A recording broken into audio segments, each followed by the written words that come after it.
નમસ્કાર મિત્રો, મારી યુટ્યુબ ચેનલમાં તમારું હાર્દિક સ્વાગત છે। મિત્રો, અત્યારે જીપીએસસીની અંદર અલગ અલગ પોસ્ટ ઉપર જગ્યાઓ પડેલી છે, જેની અંદર મિત્રો તમારે ફોર્મ કેવી રીતના ભરવું, તમારી ઉંમર શું માગેલી છે, તમારી લાયકાત શું માગેલું છે, ફોર્મ ફી કેટલી રહેશે એ તમે આ વિડીયોના માધ્યમ દ્વારા જોઈ શકશો।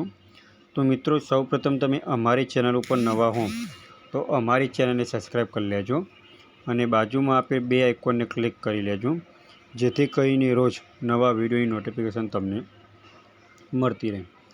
તો મિત્રો, સૌપ્રથમ તમે ગૂગલમાં સર્ચ કરશો કે મારું ગુજરાત.in, એની પર તમે સર્ચ કરશો તો આ રીતના એનું પેજ ઓપન થશે, જેના માધ્યમે તમારે સ્ક્રોલ કરવાનું રહેશે ઉપર અને અહીંયા તમે જોઈ શકો છો કે GPSC recruitment for various post 2025,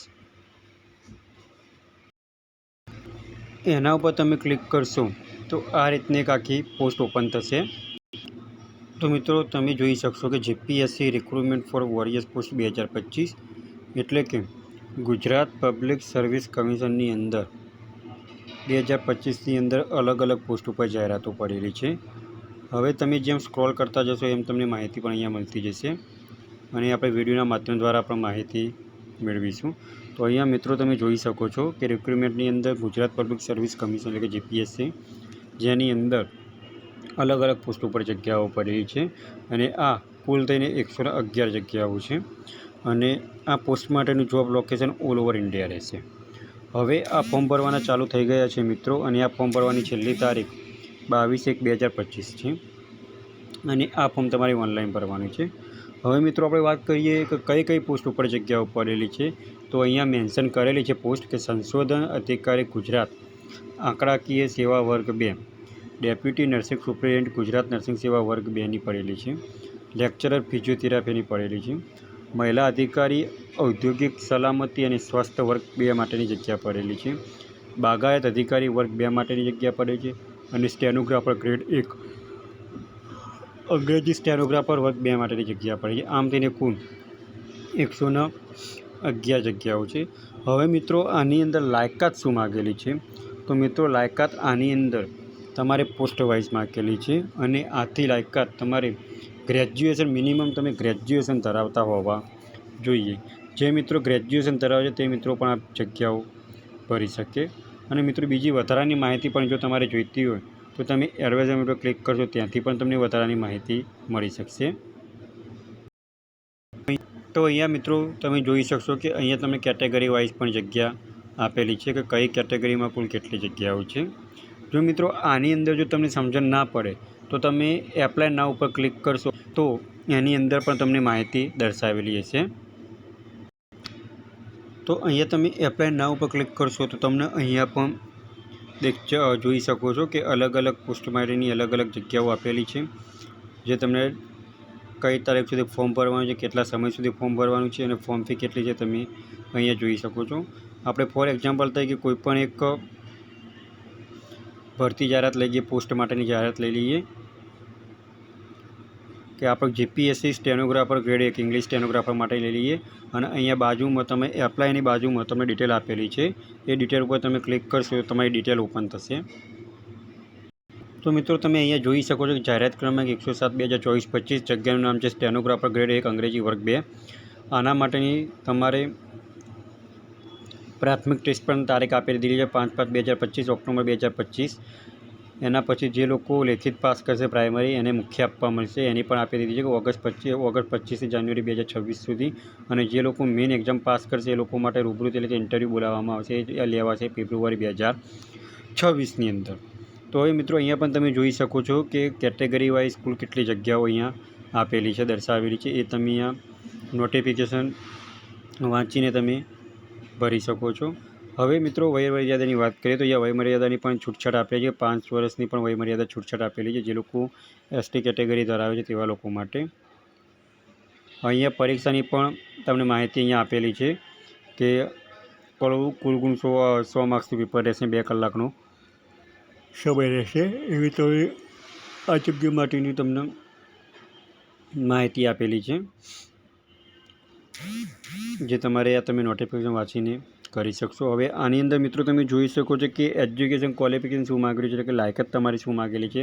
તો અહીંયા લાયકાત તમે મિનિમમ તમે કોઈપણ યુનિવર્સિટીમાંથી ગ્રેજ્યુએશન પાસ કરેલું હોવું જોઈએ। હવે મિત્રો આ ફોર્મ ભરવા માટે તમારે એપ્લાય કેવી રીતના કરવું, તો ફોર્મ ભરવા માટેની લિંક તમને વિડીયોના ડિસ્ક્રિપ્શનમાં તમને આપેલી છે અને આપણે વિડીયોના માધ્યમ દ્વારા પણ જોઈ શકશો કે ફોર્મ કેવી રીતના ભરવું। તો અહીંયા તમે એપ્લાય ઉપર ક્લિક કરશો તો આ રીતના ઓજસની મેન વેબસાઇટ ઓપન થશે, જેની અંદર તમારે ફોર્મ ભરવાનું છે। અહીંયા તમે એપ્લાય નાઉ ઉપર ક્લિક આપશો તો આ રીતના એક વેબ પેજ ઓપન થશે।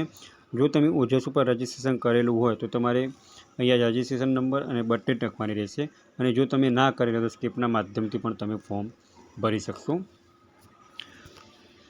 હવે તમે સ્કીપ ઉપર ક્લિક કરશો તો આ રીતના આખું ફોર્મ તમારું ઓપન થશે। મિત્રો જે લાલ ડોટથી ટિક કરેલા છે તે ફરજિયાતપણે તમારે માહિતી ભરવાની છે। અહીંયા તમારે ટાઇટલમાં તમારી અટક આવશે, સરનેમમાં તમારી અટક આવશે, ફર્સ્ટ નેમ તમારું જે હોય આવશે, ત્યારબાદ તમારું ફાધરનું નામ અને મધરનું નામ આવશે। ત્યાર પછી તમારે જેન્ડર સિલેક્ટ કરવાનું રહેશે, મેલ હોય તો મેલ, ફિમેલ હોય તો ફિમેલ સિલેક્ટ કરવાનું રહેશે, અને ત્યાર પછી તમારે ડેટ ઓફ બર્થ તમે અહીંયા લખવાની રહેશે, અને ત્યારબાદ તમારે મેરિડ છો કે અનમેરિડ એ પણ દર્શાવવાનું રહેશે। એના પછીનું ઓપ્શન છે તમારે સિલેક્ટ કેટેગરી, તમે કઈ કેટેગરી ધરાવો છો એ કેટેગરી તમારે અહીંયા દર્શાવવાની રહેશે। અહીંયા મેં ફોર એક્ઝામ્પલ કે AWS કેટેગરી લખેલી છે, એવા જો OBC કેટેગરી હોય તો OBC કેટેગરી તમે લખી શકો છો। અહીંયા તમારે AWS સર્ટિફિકેટ નંબર લખવાનો રહેશે, તમારું કાસ્ટ સર્ટિફિકેટ નંબર લખવાનું રહેશે, એના પછી તમારી કાસ્ટ સર્ટિફિકેટ ડેટ લખવાની રહેશે, પ્રમાણપત્ર કોને આપેલું છે એ લખવાનું રહેશે, અને તમારે કયા રાજ્યમાંથી કાઢેલું છે એ પણ દર્શાવવાનું રહેશે। ત્યાર પછી મિત્રો તમારે પરમિનન્ટ એડ્રેસ, તમે જે જગ્યાએ રહેતા હોય એ જગ્યાનું એડ્રેસ તમારે દર્શાવવાનું રહેશે। એના પછી તમારે ડિસ્ટ્રિક્ટ, તમારે જિલ્લો પસંદ કરવાનો રહેશે, ત્યારબાદ તમારે તાલુકો અને પિનકોડ નંબર લખવાનો રહેશે, એવું સેમ એડ્રેસ તમારે નીચે ભરવાનું રહેશે। એના પછી મિત્રો તમારે મોબાઈલ નંબર તમારું જે ચાલુ હોય જેના પર OTP આવતો એ મોબાઈલ નંબર તમારે દર્શાવવાનો રહેશે, અને ત્યાર પછી ઈમેલ આઈડી દર્શાવવાની રહેશે। તમારે ઈમેલ આઈડી એટલા માટે માગવામાં આવે છે કે જો તમે ઈમેલ આઈડી દર્શાવશો તો તમારે ઈમેલ આઈડીની અંદર તમે જે ફોર્મ ભરેલું છે એ ફોર્મની પ્રિન્ટ તમારે ઈમેલ ઉપર આવી પણ જશે। ત્યાર પછી તમારે ફરી મોબાઈલ નંબર અને ઈમેલ આઈડી કન્ફર્મ કરીને લખવાનું રહેશે। અહીંયા તમારે નોટ એપ્લિકેબલ દર્શાવવાનું રહેશે। એના પછી મિત્રો તમારે અહીંયા લાયકાત આવશે, અહીંયા તમારી લેંગ્વેજ આવશે કે જે તમે ઇંગ્લિશ, હિન્દી અને ગુજરાતી બોલી શકો છો, વાંચી શકો છો અને સમજી શકો છો। એના પર તમારે 3 ચોરસ ખાનામાં તમારે ટિક કરવાનું રહેશે। ત્યાર પછી તમારે ફોટો અને સિગ્નેચર અપલોડ કરવાની રહેશે। ફોટો મિનિમમ તમારે 15 KBથી સાઇઝથી વધારે નહીં રાખવાનું, ફોટો અને સિગ્નેચર। એના પછી મિત્રો તમારે એજ્યુકેશન ક્વોલિફિકેશન દર્શાવવાની રહેશે, અહીંયા તમારે એજ્યુકેશન દર્શાવવાનું રહેશે। ત્યારબાદ તમારી પર્સન્ટેજ, તમારે જે ગ્રેજ્યુએટમાં જે માર્ક્સ આવેલા છે એ દર્શાવવાના રહેશે। ત્યારબાદ જો ગ્રેડ હોય તો ગ્રેડ, ક્લાસ હોય તો ક્લાસ, અને એક્ઝામ બોર્ડ એટલે કે તમે કયા બોર્ડમાંથી એક્ઝામ આપેલી છે એ દર્શાવવાનું રહેશે, અને અહીંયા તમારે પાસિંગ દર્શાવવાનું રહેશે। આટલી સંપૂર્ણ માહિતી ભરાઈ ગયા બાદ તમારે અહીંયા યસ ઉપર ક્લિક આપીને સેવ આપવાનું રહેશે, એટલે તમારી મોબાઈલની અંદર તમારો એપ્લિકેશન નંબર તમારો આવશે, અને એ એપ્લિકેશનના માધ્યમ દ્વારા તમારે ફોટો અને સિગ્નેચર ઉપર ક્લિક કરશો તો એ પણ તમારો ફોટો અને સિગ્નેચર બતાવી દેશે। અને એ એપ્લિકેશન નંબર તમે અહીંયા ક્લિક કરશો એટલે અહીંયા ઓપ્શન આવશે કન્ફર્મનું, એ કન્ફર્મ પર તમે ક્લિક કરશો તો તમારી એપ્લિકેશન નંબર, બર્થ ડેટ અને કેપ્ચર લખીને તમારે કન્ફર્મ કરવાની અરજી રહેશે। તમારી અરજી કન્ફર્મ થઈ ગયા બાદ જ તમારે પ્રિન્ટ લેવાની રહેશે। તો મિત્રો જે મિત્રોએ ગ્રેજ્યુએશન પૂર્ણ કરેલું છે તેવા મિત્રોને આ વિડીયો આગળ શેર કરો, અને રોજ ગવર્મેન્ટ જોબને લગતા વિડીયો અને ટેકનિકલના વિડીયો જોવા માટે અમારી ચેનલને સબસ્ક્રાઈબ કરતા રહો। જો મિત્રો તમને આ વિડીયો ગમ્યો હોય તો લાઇક કરજો, શેર કરજો અને સબસ્ક્રાઈબ કરજો। Thanks for watching the video.